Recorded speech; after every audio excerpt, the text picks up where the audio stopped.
In many cultures in the world, there isn't a word for hello. The word is almost a literal translation of I see you.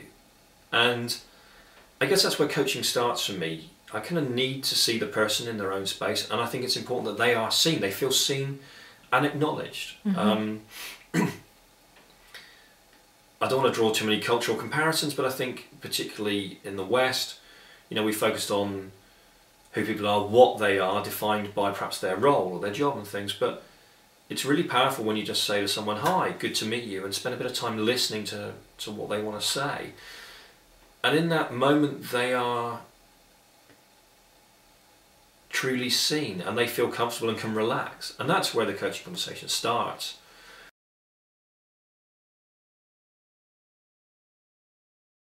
Sometimes it's a shock when somebody just spends half, 3/4 an hour listening to you. It's oddly disturbing yet incredibly liberating to find that there's no judgment in a conversation. It just is.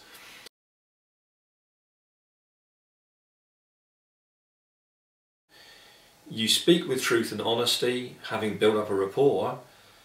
Well, the person can choose to take or leave the insight, but if you come with the right intent and you come with that sense of honesty, that openness, I think those two things together are hugely powerful for people.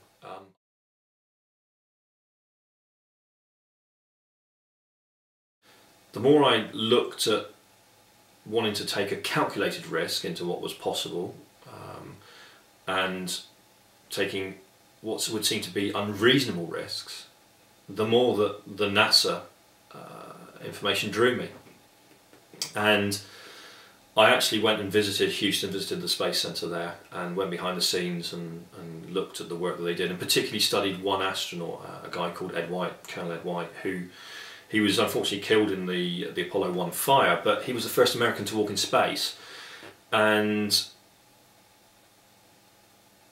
it was astonishing to me that actually they went on these missions with a very, very small margin for error and a massive amount of possibility of disaster. Even the actual moon landing was only rated as a 50-50 shot. And so the more I looked into what it took to get those missions launched, the more I became close to that material, and the more that I came to see kind of the work that I do as a mission, almost like Project Apollo or Project Gemini.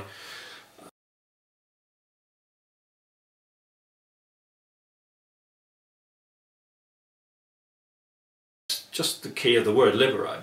It's about freedom, and that's what it says on my business card. It's what people kind of really pick up on, because people want to be free from the old ways of thinking. They want to be free from reacting with their family like they've always done for 20 years. They want to be free from, you know, their teachers limiting beliefs of them when they were a child, and now, you know, they've gone on and done amazing things in their life, but all they can think of is that they didn't, you know, get their geography O-level or whatever. And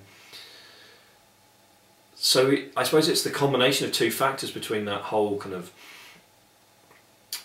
the ability to go infinity and beyond into space, and also to go in a very small sense, just in your own front room, to go, I can do more of this, I can be more than who I am. And that's why I work as a coach for people, both with health conditions and just in business, because we've all got fears around whether the risks we take are appropriate, what the risk versus reward is, and that's kind of where that came from.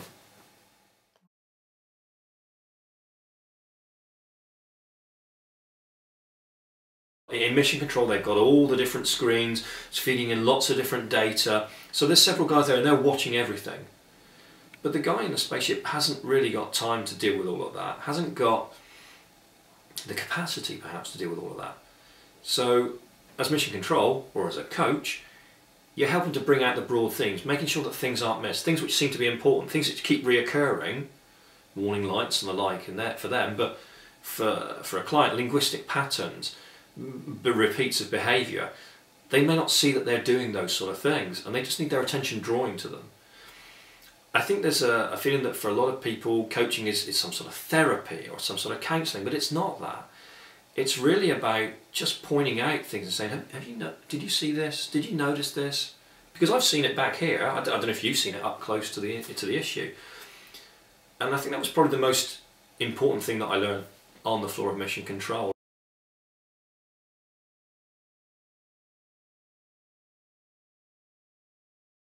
My life has always been moving to me towards this point. The culmination of all my different experiences with the military, with the tube and the like, was to get me to Project Libero. And I know as a title it's kind of slightly, it seems slightly contradictory. There's a dichotomy, I understand.